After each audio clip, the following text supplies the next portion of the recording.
pessoa. O estado de lugar. Aquela coisa não está naquele lugar X, está no lugar Y. De coisa. Aquele objeto não é de fulano, é de cicrano. De pessoa. Também não é fulano, é cicrano. Com o fim de quê? Com o fim de induzir a erro o juiz ou perito.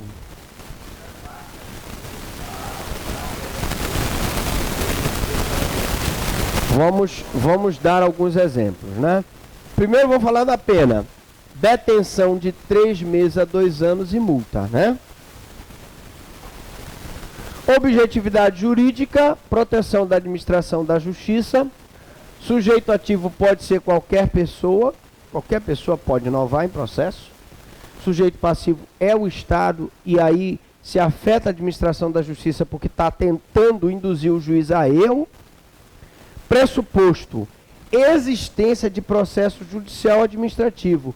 Professor Franklin, quer dizer que se não existir processo judicial administrativo, não há crime? Sim, porque o pressuposto do crime é a existência desses dois tipos de processo. Repito, judicial ou administrativo. Elemento subjetivo, dolo, vontade livre e consciente de praticar a conduta prevista no tipo.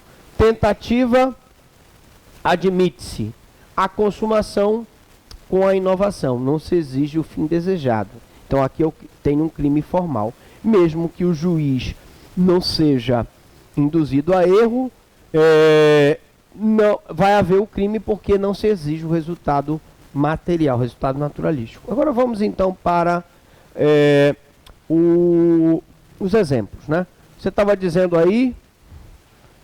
Pode...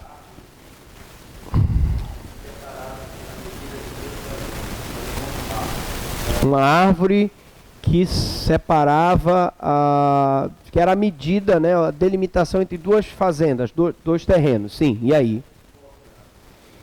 Ele corta a árvore.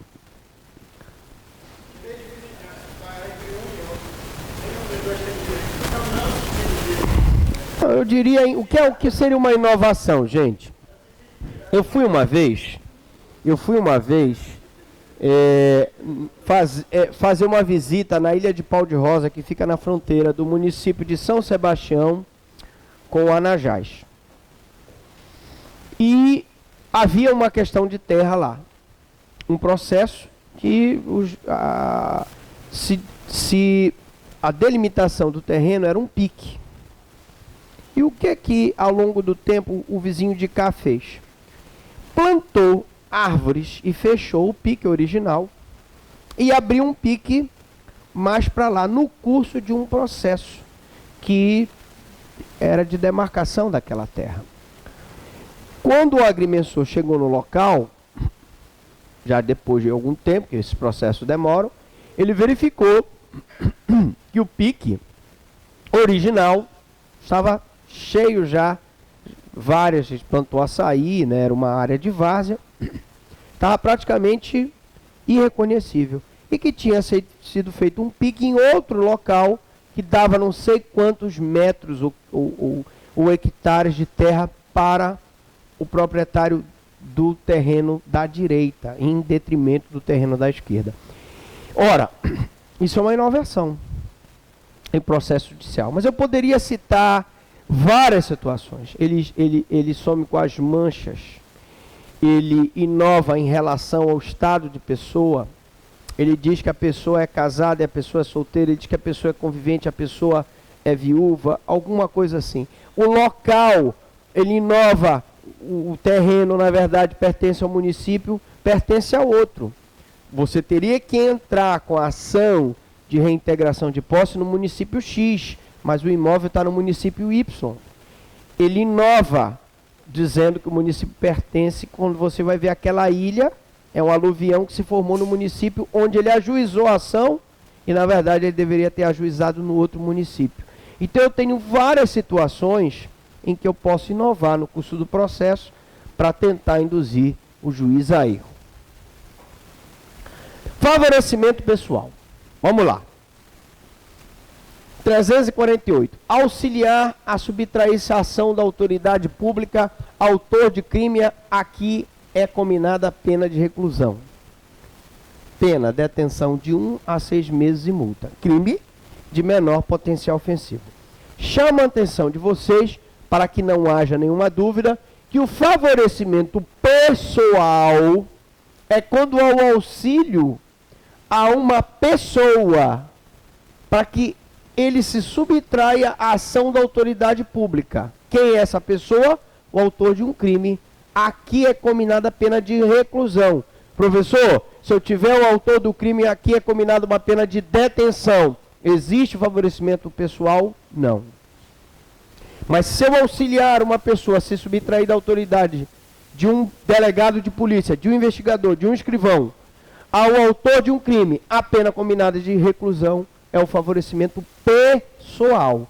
Porque não confunda o favorecimento pessoal, que é o auxílio à pessoa, com o favorecimento real, que é o auxílio a se assegurar o produto do crime. O cheque furtado, que é dado para um terceiro, que desconta o cheque em favor daquele que subtraiu o cheque, tá? Aqui nós estamos falando do favorecimento pessoal. Crime de menor potencial ofensivo. Objetividade jurídica, crime contra a administração pública. Sujeito ativo pode ser qualquer pessoa, salvo o autor ou partícipe de crime anterior. Então, sujeito ativo pode ser qualquer pessoa. A lei não exige nenhuma qualificação especial. Qualquer um pode ajudar o autor de um crime punido com reclusão a se subtrair da investigação feita pelo delegado de polícia. Contudo, o coautor que ajuda o autor ou partícipe de crime anterior não vai responder pelo crime de favorecimento pessoal. Sujeito passivo, evidentemente o Estado. Elemento subjetivo dolo, ele tem que estar consciente de que ele está ajudando o autor de um crime de reclusão. Professor, e se ele não souber que aquela pessoa praticou um crime e ele ajuda de boa fé, não responde por favorecimento pessoal. Consumação, quando o beneficiário, em razão do auxílio, consegue se subtrair da autoridade policial. A tentativa não se admite por omissão. Né? Crimes omissivos próprios não admitem tentativa. Ação penal pública incondicional. Favorecimento real. Agora sim, é a coisa. 349. Prestar a criminoso fora dos casos de coautoria ou de receptação auxílio destinado a tornar seguro o proveito do crime. Pena, detenção de 1 a 6 meses e multa. Ontem nós pegamos 2 adolescentes que estavam de posse de uma moto que tinha sido subtraída. Vejam que eles não prestaram a criminoso, fora dos casos de coautoria ou receptação, auxílio destinado a tornar seguro o proveito do crime. Eles simplesmente receptaram o crime. Estava com eles a moto, que havia sido subtraída por um outro cidadão terceiro. Então aqui eu tenho uma situação em que uma pessoa que é o criminoso e a pessoa que vai auxiliá-lo tem que estar fora do caso de ser coautor ou de ser receptação, que aí eu vou, na verdade, enquadrá-lo em receptação, ou se ele foi quem furtou a moto, eu vou enquadrá-lo na coautoria de furto. Aqui não, ele presta o auxílio destinado a tornar seguro o proveito do crime. Ele subtraiu um cheque e aquela pessoa vai descontar o cheque. Pena, detenção de 1 a 6 meses e multa, crime de menor potencial ofensivo. Objetividade jurídica, proteção da administração da justiça. Nós estamos falando de crimes contra a administração da justiça. Sujeito ativo pode ser qualquer pessoa, salvo, evidentemente, o coautor ou partícipe de crime anterior.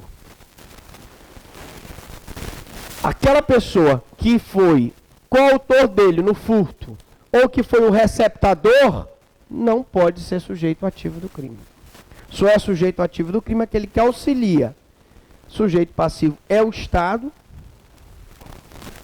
E o elemento subjetivo é o dolo, tornar seguro o proveito do crime. A pessoa tem que estar sabendo que está auxiliando aquela pessoa a tornar seguro o proveito do crime. Exemplo típico, desconto de cheque furtado de terceiro. O cara subtrai o cheque e o outro auxilia ele a receber o proveito do crime, que é descontando. Consumação com a prestação de auxílio independentemente do êxito. Crime formal. A lei prevê o resultado naturalístico, mas não exige para a consumação do crime. Ação penal pública incondicionada.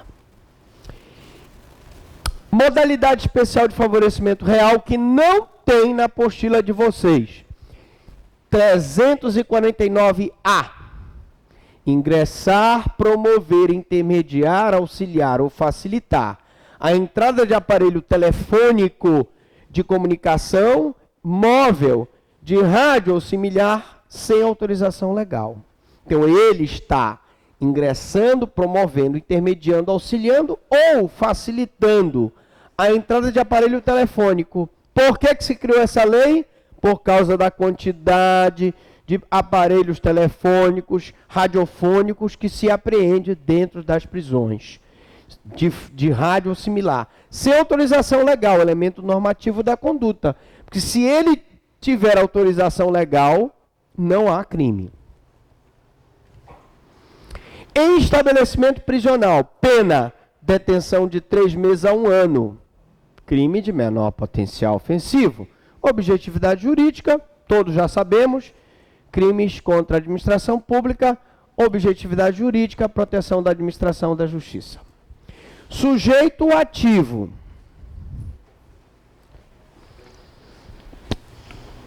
Aqui, gente, qualquer pessoa pode auxiliar a entrada de celular ou aparelho radiofônico dentro do presídio. A lei não exige nenhuma qualificação especial, né? O passivo sempre é o Estado. O elemento subjetivo é o dolo, ele tem que estar consciente. Ah, mas professor Franklin, ele deixou entrar no presídio por negligência, imprudência e perícia. Não foi feita uma revista naquele bolo, não foi feita uma revista naquele saco de farinha que chegou lá no presídio.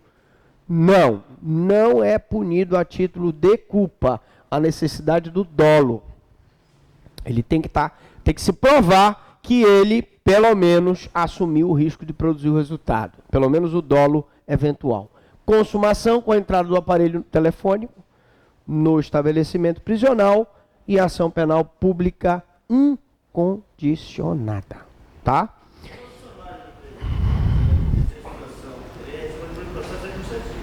Hã? Se for o funcionário que auxiliou o cidadão a ingressar com um celular, ele vai responder processo administrativo e poderá ser punido na forma da lei, além de nós já termos esclarecido aqui, que se ele for provado que ele auxiliou, ele também responde processo criminal pelo auxílio, tá? Exercício arbitrário ou abuso de poder. Para terminar a aula de hoje. 360, ordenar ou executar medida privativa de liberdade individual, sem as formalidades legais ou com abuso de poder. Este crime aqui, cuja pena de detenção de 1 mês a 1 ano, ele foi revogado pela Lei 4898/65, que é a Lei de Abuso de Autoridade, que tutela o direito de representação e processo de responsabilidade civil e penal nos casos de abuso de autoridade. Ora, se eu tenho uma situação de uma pessoa que ordena e executa a medida privativa de liberdade sem as formalidades legais, eu vou enquadrar na Lei de Abuso de Autoridade, não aqui no Código Penal. Portanto, revogou o artigo 350 do CP, é o entendimento pacífico. Na próxima aula nós vamos ver a parte 4 de crimes contra a administração da justiça. Pergunto? Alguma dúvida, alguma pergunta?